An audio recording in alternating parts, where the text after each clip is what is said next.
This episode of Ham Talk Live is brought to you by Tower Electronics. For connectors, cables, and more, visit them at a Hamfest near you or call 920-435-2973 or online at pl-259.com. It's Ham Radio with Neil Rapp. Here we go. Welcome to Ham Talk Live. Call in, let's talk. Neil's your guy. Ham Talk Live. Here we go on Ham Talk Radio.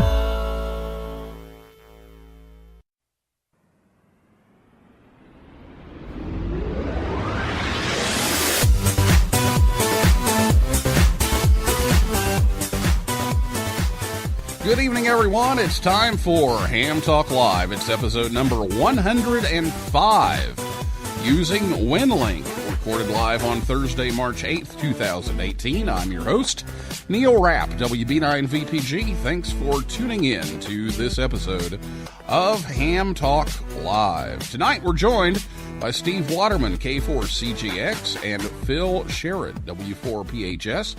About Winlink, and we'll take your calls live in just a few minutes. Last week on the show, Andy Maluzzi, KK4LRW, was here to talk about the Collegiate Amateur Radio Initiative, and if you missed that, you can always listen. Just go to hamtalklive.com, and you can listen to any of the past shows. And if you have a podcast player on your phone or your tablet or online, you can go to any of those podcast outlets and hear us as well. On the podcast version, we're on Apple Podcasts, Stitcher, iHeart Podcasts, Google Play, TuneIn, SoundCloud, and also over on YouTube. You can catch us there and a lot of other podcast players as well, so you can find us just about anywhere. So have your questions ready to go. After the interview, you'll be able to call us, and a little word of warning, if we can't get calls tonight, which I think we can, but we were having some Skype difficulties during our test a while ago, so we'll hope for the best here. The phone number is 812-NET-HAM1. That's 812-638-4261. You can definitely call us on Skype. We're Ham Talk Live on Skype. And, of course, you can send us a tweet. We're on Twitter. And that Twitter handle is @HamTalkLive, so we'll be checking that after we get through the interview part of the show. And we'll look for you in one of those. And, again, we hope the phone lines are back in order, but Skype is being Skype again, like it used to be.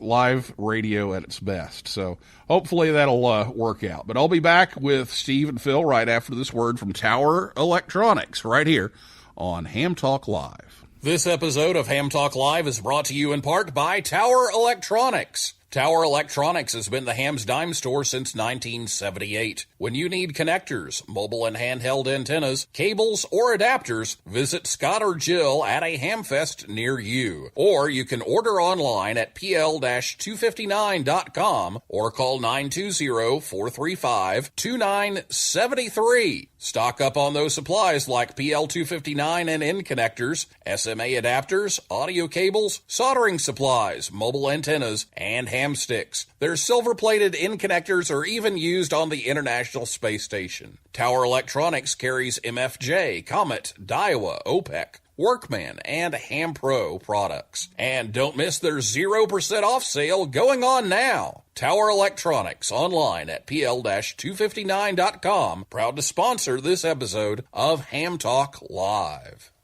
Who is the most dangerous person in the world? A ham with some wire, a potato gun, and an idea.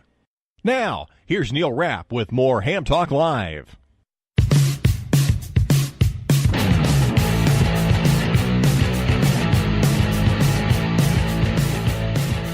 Thanks again to Scott and Jill at Tower Electronics for sponsoring the show tonight to help bring you Ham Talk Live. They'll be in Toledo, Ohio at the Hamfest there on March 18th, and April 6th and 7th they'll be in Belton, Texas, and on April 7th they'll be in Staunton, Wisconsin as well. And you can always reach them online at pl-259.com and by telephone at 920-435-2973. Well, our guests this evening are Steve Waterman, K4CJX from Nashville, Tennessee. He's the Winlink 2000 network administrator and part of the Winlink development team.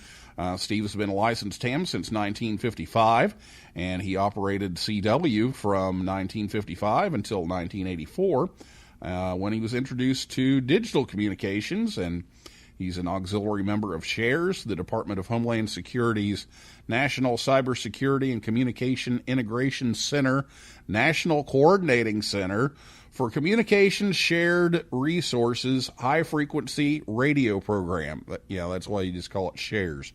And it serves on the Data Working Group and acts as its WinLink administrator. He's also on the FEMA Region 4 Regional Communications Coordinating Working Group and serves as chairman for their Oxcom Working Group. He's a member of the Tennessee Emergency Management Agency Communications Unit, the Tennessee Homeland Security District 5 Communications Committee, and the Williamson County EMA Reserve Program. Phil Sherrod, W4PHS, is from Brentwood, Tennessee, and that's just outside of Nashville. Phil is one of the lead software developers for Winlink, specifically the user software. Phil earned his extra class license in 2009. He's an assistant emergency coordinator for Williamson County ARES and named Communicator of the Year for Navy Mars in 2014. Phil is an avid contester, DXer, and volunteer examiner. Phil has also developed extensive training on MCOM, especially revolving around Winlink. Phil is also active in SHARES, and I won't read the whole acronym thing, but the Tennessee Emergency Management Agency Communications Unit and the Williamson County EMA Reserve Program. And you can find out more about Winlink at winlink, WINLINK.org. So, Steve and Phil, welcome to Ham Talk Live. Well, thank you. Thank you. Good to be here tonight. All right. Well, I had reached out to you all to be on the show, and I honestly know very, very, very little about Winlink, and I know that right here in our community, we have a VHF node, and some friends of mine said, yeah, well, if you need to, in a disaster to put a spreadsheet across, and send it somewhere across town through this, and you've got, locations that you have closed or something, and you need that in a spreadsheet where it would take too much time to do it by voice, you can do it over WinLink. And so that's something that's being kind of experimented with in this area. So tell us exactly what WinLink is and how it works. Well, I'll take the lead on that. WinLink is a worldwide system for sending email via radio. And when I say worldwide, I'm using that term literally. I don't know of any place on the face of the earth where a person with an HF radio, a decent antenna, cannot send and receive email through the WinLink system. The email it sends is standard email. It is just like you'd use with Yahoo or Gmail. It's a text message, and it can have attachments. The attachments could be pictures, although they have to be small pictures. You can't send giant pictures. It could be spreadsheets, could be Word documents, PDF files. So you can send multiple attachments. You can send text. You can also send HTML forms, which are nice, attractive-looking ways of sending information like an ICS 213 form. And when you send a message into the WinLink system, you can either address it to another WinLink user, or you can address it to a standard internet email address like a Yahoo or Gmail account. And if you do that, the message goes into the WinLink system, and then the WinLink system, after receiving it, forwards it on through the internet to the ultimate recipient, who could be a Comcast user or someone else. And that person can reply from their non-WinLink system and it goes back to the Winlink system, which then stores it in one of our common message servers, which is our backbone system, until the recipient connects to the system and then retrieves their messages. It could work in a jungle. It could work in the middle of the Atlantic or Pacific Ocean.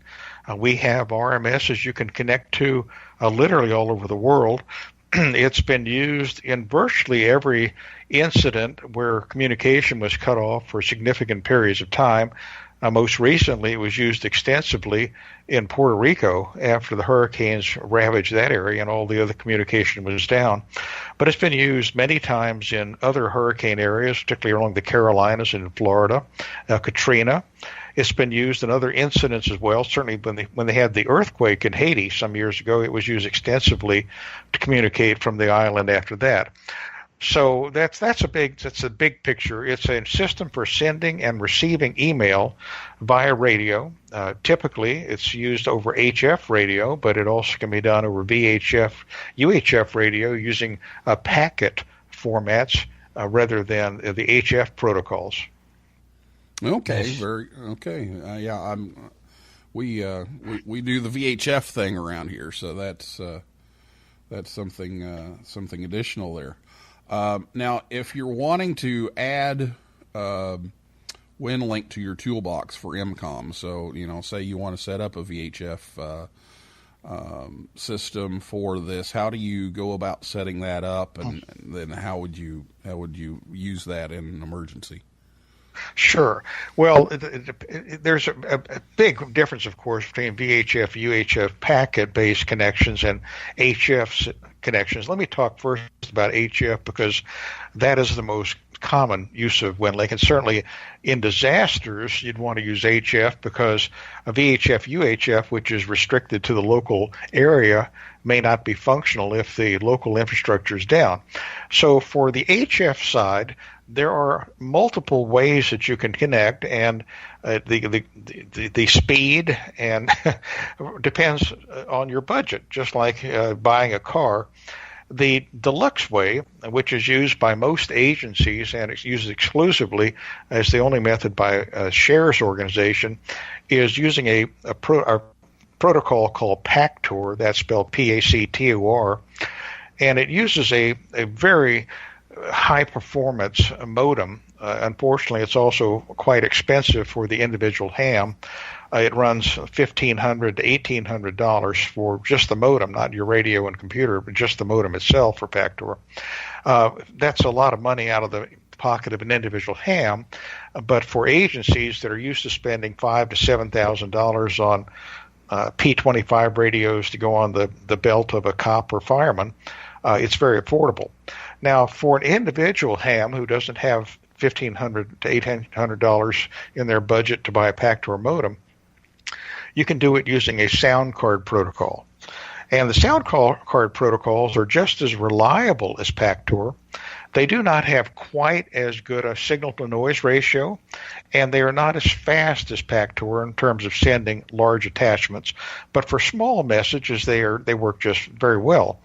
And we have several different sound card protocols. The most popular one currently is one called Winmore, but there's a transition going on from Winmore to a new one that's been developed called RDOP, ARDOP, and there's another one called VARA, VARA, that's coming along as well. So you've got multiple choices in the sound card field. Now, if you use a sound card protocol and you have a modern radio that has a sound card built into it, and I think most modern HF radios that are being produced today include a sound card in them, then you don't need any additional hardware at all. You just have the computer send the sound digital signals to the radio sound card, which then does the modulation for the air. So you don't have to buy any hardware at all.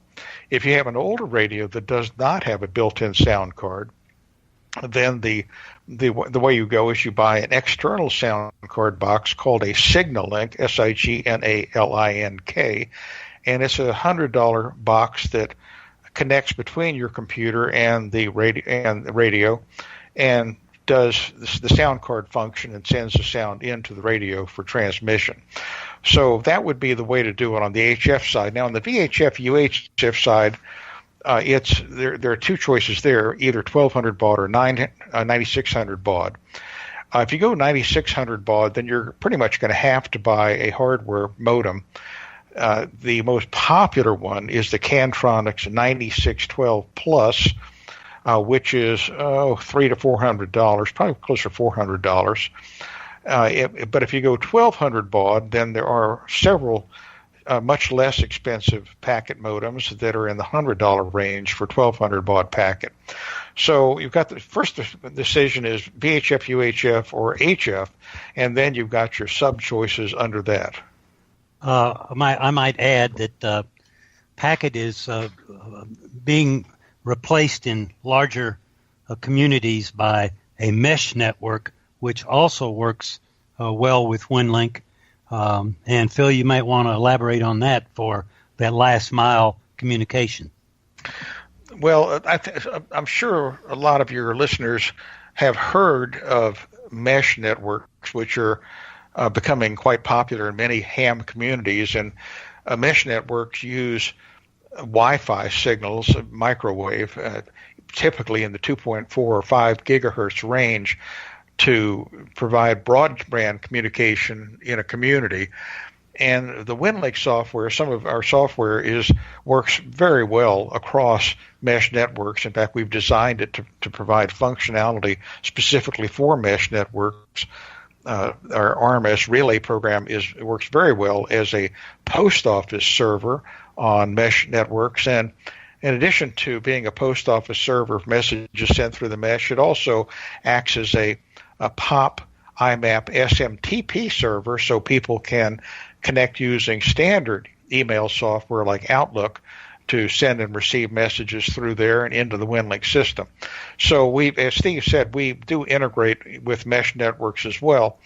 And it's just basically Winlink fits into many different categories, into mesh, into VHF, UHF packet, and also into the HF, which is used most widely and certainly the most important in terms of emergency communication support. Okay. Now, then what do you have to have as far as the software goes? You write the software. What do you have to have as far as that goes to get it set up? Well, okay, the first good news is all of our software is free. We do request and would appreciate a small donation from those who use it, but that is totally optional. You can use it forever, as much as you want, without sending any money whatsoever. So there's no cost to using the Winlink system, no cost for the software, and no cost for sending or receiving messages wherever you may be. In terms of the software you need, for an end user who is connecting into the Winlink system, and they're not running one of our radio message server sites, for an end user, they just need one program, and that is the Winlink Express program. Winlink Express is a program that we produce, Winlink development team produces, that is an email client specifically for Winlink. It's a very rich feature program with lots of features, but it's also very simple to use. You can get started literally in a matter of minutes, and I have taken people who have never seen it before and had them using it effectively to send and receive messages literally within less than 15 minutes. It's not hard at all. On the other hand, it has a lot of features deeper in it that you can grow into, picture editors and HTML forms and all sorts of things. So the answer to your question is you need the Winlink Express program. Okay, so you just download the program, do a little configuration in that, and you're off and running. That is correct. The program can be found on the Winlink website. It's very easy to find a lot of what we've talked about on that website. So anybody that has an interest that hasn't had an interest before and wants to experiment could certainly download that software and have at it. It's pretty intuitive. Okay. Now, Steve, let's switch over to you here for a minute.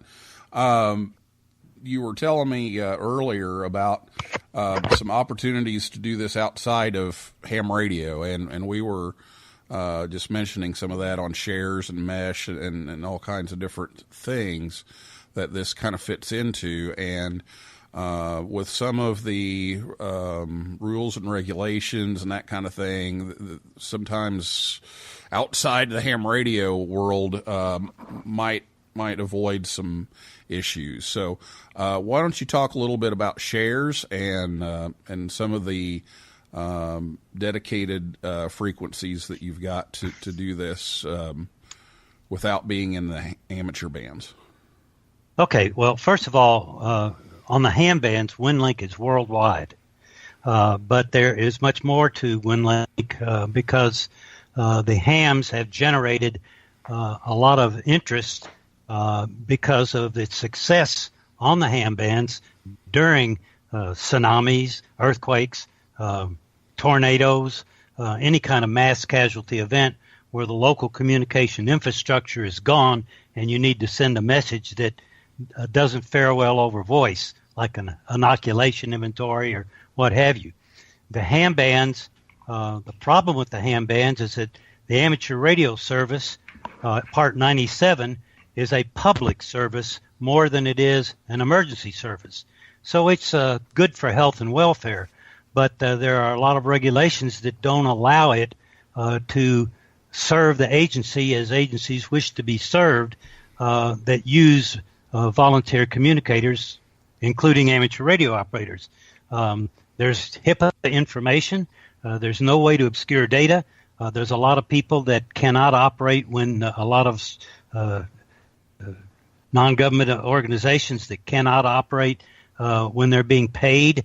So there's a lot of restriction on the ham bands. There's no channelization, no guarantee there won't be interference. So having realized that, our government and other governments both have made it possible for agencies to utilize amateur radio operators for the HF radio emergency services. A typical EMA, emergency management agency, or a typical communications employee in any organization is more concerned about public safety. They're more concerned about fighting with vendors. They're more concerned about politics.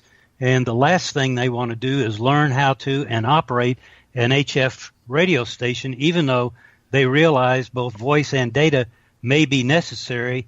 And belonging to so many organizations, they hear about success stories constantly. So the government, the Department of Homeland Security, under what's called Title 32, which is domestic support for civil authorities and critical infrastructure partners like non-government organizations, hospitals, what have you, they have provided a possibility for agencies, and the agencies, it's highly recommended that these agencies utilize amateur radio operators to install and implement these systems and operate these systems. Obviously, they want the amateur radio operator to be trained, and they want the amateur radio operator to leave their badges and their club hats and what have you at the door and enter with their skill sets. So one of the main reasons Winlink was chosen by NCC Shares is because it has the ability not only to operate as Phil described, being a bridge to the internet, but it also has the capability of operating completely without the internet. So a radio message server that you would, as an end user, communicate into is no longer a conversion process to take the radio signal and convert it into TCP/IP or SMT and SMTP mail and send it somewhere else to be sent out as an email message. The radio message server becomes a node on a giant HF mesh network. So the Department of Homeland Security has provided some HF frequencies for us, quite a few, from approximately 3 to 21 megahertz, and they're mainly exclusive channels that Winlink operates on 24 hours a day, 7 days a week. Unlike amateur radio message servers in homes, these are mostly in hardened sites with a little bit more stringent requirements and a little bit more consistency. So that's how it works here. Of course, the Canadian military, the Australian government, the Federation of Micronesia, the UK, and other countries utilize non-amateur and International Red Cross. I can't pop them out of my memory that quickly, but they all use both amateur and non-amateur services utilizing Winlink. So there are many aspects of Winlink that the hobbyist, the amateur radio operator, really doesn't see. And I hope that answers your question. Yeah. Okay. Very good. Well, we need to get to break, but if you could do it in just a real quick time, I do want to mention, the support. You mentioned that you do have a way to take donations to assist with the development and the servers. So just real quick, can we kind of touch on that? Right. Well, we're a 501c3 charitable organization. That's what funds this. That's why everybody gets things for nothing. And the reason why we have a little built-in what I call nag screen that pops up when you first use Winlink Express, and you can ignore it by taking it down, and then it might pop up. 3 or 4 days later. If you use it every single day, it might pop up 3 or 4 days later, and then you can ignore it again. There's a little pop-up screen that gives the information in Winlink Express, the client program, of how to donate. There's also information on our website, and there's information on ARFSI.org, Amateur Radio Safety Foundation Inc.org, that our website leads to, that has that information. So there's two things. There's a donation and there's registration. But they both, one, you get a tax write-off for your donation of any size. The other is a small amount that is a registration, and it is not tax deductible. The registration, you receive a little code, and you put that code inside the Winlink Express, and then you never see the pop-up message again. Okay, very good. Well, let's take a break here, and we'll take your questions. We've got some coming in already on Twitter and on the website here. So we'll get to those, and we'll be back right after this word from the National Voice of America Museum of Broadcasting and Amateur Radio Newsline right here on Ham Talk Live. The National Voice of America Museum of Broadcasting, located in Westchester, Ohio, just north of Cincinnati, is only 2 minutes off I-75. The museum is the former home of the Voice of America Bethany Relay Station. Tours are now available every Saturday and Sunday from 1 to 4 p.m. Eastern Time. You can see the control room, a 200,000-watt transmitter, and the most comprehensive collection of inventions by the iconic Powell Crosley Jr. Also on display is a huge antique radio exhibit and R.L. Drake's personal collection of most every Drake amateur rig ever made. This is a unique opportunity to see amateur radio in action and have a chance to get on the air from WC8 VOA. Admission is only $5 a person. The museum is located close to historic WLW-AM and tons of shopping and restaurants. Take a trip to the VOA Museum or visit us online at voamuseum.org. Nominations are now open for the Amateur Radio Newsline Bill Pasternak WA6ITF Young Ham of the Year Award.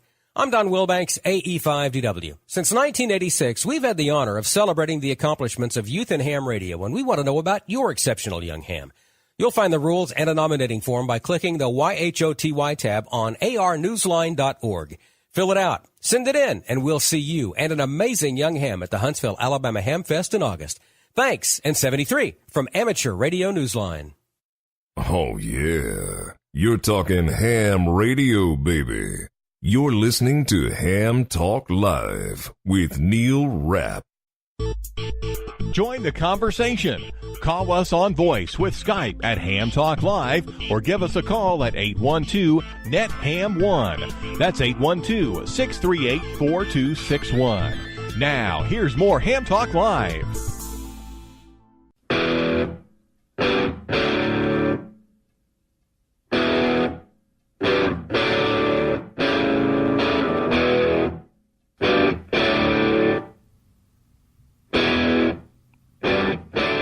Ham Talk Live's on the air every Thursday night, 9 p.m. Eastern Time, right here at hamtalklive.com. Be sure to check us out on Facebook, Twitter, and Instagram. And it's time for your calls. If you have a question for Steve and or Phil, give us a call. It's 812-NET-HAM1, 812-638-4261.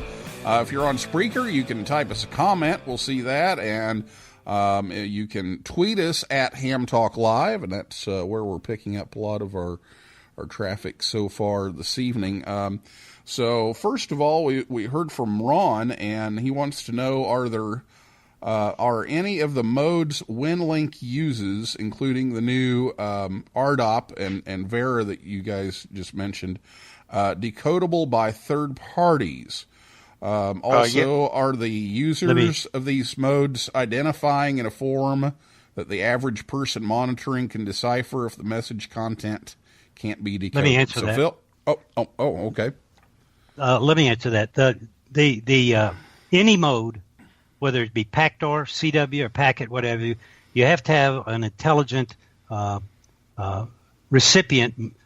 Sometimes a machine, sometimes it could be the human ear. Any of the modes that are on there, if you have the proper equipment, if you have a Pactor modem, you can copy Pactor. If you have a Vera modem, you can copy Vera. Now, the difference is between a broadcast mode and a data transfer mode is a broadcast mode does not have ARQ. It does not have packet by packet error correction. So as a third party, you can copy, but you don't get the error correction. The other aspect of this is that we use a publicly listed compression called B2F, which is on our website, winlink.org/B2F. The code, the actual code, the compression code is on the website. And for example, if you downloaded a file that was a text file, we can compress that 50-some%. We can compress a doc file 82%. But those are public decompressions and compressions, and that's what the SCC requires. In addition, there are two options for identification of a station. One is FEC, which the FCC asked us to provide to replace, but we still have it, the CW identification. So after each transmission, there's an FEC. This is only on the ham bands. There's an FEC identification, or there's a checkbox if you want to go back to the CW days, and you can use CW ID. Did that answer those questions? Yeah. Phil, did you have anything on that? Well, literally the source code for our compression and decompression can be downloaded from the winlink.org website. It's public domain. The entire source of the RDOP program, the protocol for modulating and demodulating and the fast Fourier transform and all that is public domain. It can be downloaded and examined. There are non-Winlink systems, BPQ and some others, that send and receive Winlink messages that use this code. So someone else other than the Winlink team can use what we make available to write their own programs for sending and receiving, or decrypting, or not decrypting, but parsing messages that we send. Okay, so we do not allow any obscuring of data or encryption on the ham bands. Of course, okay. I have to make something very clear. It's the control operator. It's not Microsoft. It's not Yaesu or Kenwood or the hardware vendor or the software vendors or any of the software providers that are the control operator of the station. The control operator of the station is responsible for what goes out on the ham bands, I think, in just about every country that we operate. And we don't control the control operator. We provide a system for them. So a good control operator follows the rules. A bad control operator sometimes doesn't. We don't have control over that, just like any other mode or sideband or anything else. But people shouldn't expect to be able to just turn on their computer and turn on the radio and just instantly do this. There's going to be more to it than that. Oh, definitely. This is not like PSK 31, because it does, the messages are compressed, and the compression, while it's public domain, is similar to zipping a file, and so you can't just look at a zip file and figure out what's in it without decompressing it. And as Steve mentioned earlier, the ARQ protocol, which Winlink uses, which is similar to what the Internet uses, involves sending packets and then receiving ACKs or NACKs back, and then possibly resending the packets. And the packets have forward error correction in them, as well as the ACK and NACK retransmission. So while you could certainly do it, it's by no means a simple task, simply like turning on a computer and looking at PSK 31 streaming down your screen. But you still have to have the software to decode PK32 or anything else other than CW, which you copy by air or sideband voice. Everything has a piece of equipment that converts it so a human being can understand it. Okay, well, let's move on to some others. We got a tweet from James, KH2SR, that says, wish we had an iPhone app for Winlink. Well, actually, there is. We are working with someone in Florida who is right now working on an iPhone app for Winlink. I don't have a status update on when the possibly product might come out of that, but there is someone actively engaged in developing that. Okay, so that's in the works. Paul says on the website here, ICS forms are universally used by all agencies. So, okay. All right, and let's see what else we've got. By the way, FC, go ahead. The ICS form, we have ICS forms, medical forms, and amateur radio forms, radiograms, all kinds of templates on Winlink Express that go into that look beautiful because they are done through HTML. Then a text file is sent, I believe, a small file is sent, and the receiving end has HTML, so they get the beautiful files that they can print out or send forward also. If you don't have if you don't have HTML on the receiving end, then it is a formatted text message that comes out. But we have templates for just about all the ICS forms and forms that our government and amateur services use in Winlink Express.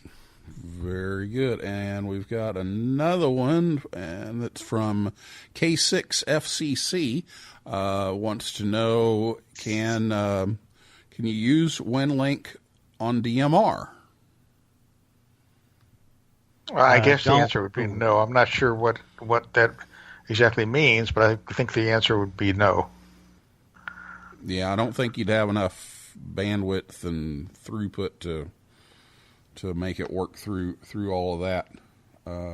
With all that going on, digital conversion already going on. So, no expert on that, but that'd just be my guess here. While we're talking about bandwidth, I know that there's been some debate over, the need for bandwidth and specified channels on HF, and it sounds like the shares thing is kind of the answer to some of that you've got some dedicated space for it.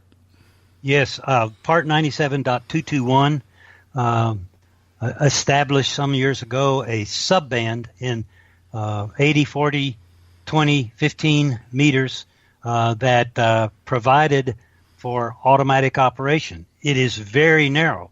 When you look at Pactor with a minus 30 dB, a 2.4 kilohertz signal, and the total amount of space available on 40 meters is a 5 kilohertz space.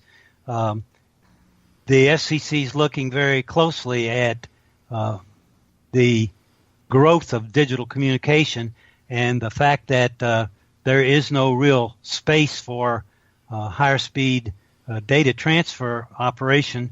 And there's 15 kilohertz on the other bands, 5 on 40 meters, so and none on the work band. So that is being looked at with the advent of these new protocols, not having to buy an expensive modem, coming out on sound cards that are already existing in radios that the manufacturers are providing.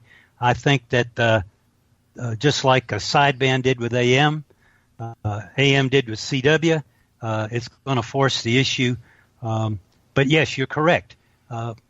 Bandwidth is very limited. It's a very narrow spectrum, and that's why the government has provided other options for real-life emergency communication. Yeah, and there's I found out today that there's a bit of a debate over some of that with causing interference to other services and other modes and that kind of thing, and there's just only so much spectrum out there. That's right. That's exactly right. A lot of time, you've got to remember, on 40 and 20 meters, you're not just hearing the FCC bands. You're hearing United States. You're hearing Canada. You're hearing Mexico. You're hearing Europe, and they don't have the restrictions that we do. They don't go bandwidth by mode. They go bandwidth. They go band plan by bandwidth. So they are in. They're not exactly. They don't follow the same restrictions that we do under the FCC ruling. And you've got to also remember that there's a lot of other services out there besides Winlink that utilize these protocols, like HF Link, BPQ, and on and on. And so when you hear something, unless you know exactly what it is, and if it's in the United States and it's over 500 hertz and it's not in the subbands, then you've got a control operator that doesn't know the rules. Okay. Well, we are out of time, unfortunately. I'm sure, as always, we could go on, but I want to thank you both for coming on and filling us in a little bit on this, and maybe that could be helpful, and maybe we can get some people over on shares and get going on some of this stuff. So thank you for coming on. Well, thank you very much, and we appreciate it. And the shares system is a giant system. It dwarfs what's on amateur radio, and anybody interested in that might want to just email me, or I'm on the website as a Winlink administrator. I'm the one you email. Anybody interested in the shares system. Shares does not solicit individual hams. Shares solicits agencies. So it's good if you have a connection with your local agency, EMA, Sheriff's Office. Well, I'm going to have to cut you off. We're out of time. Okay. 7-3. That's a wrap for this week, and next week I invite you back Thursday night, 9 p.m. Eastern Time. John Mills, KC9BRX, will be here to talk about local and state Skywarn nets. And for all of our upcoming guests, just go to hamtalklive.com. So for now, this is Neil Rapp, WB9VPG, saying 7375, and may the good DX be yours.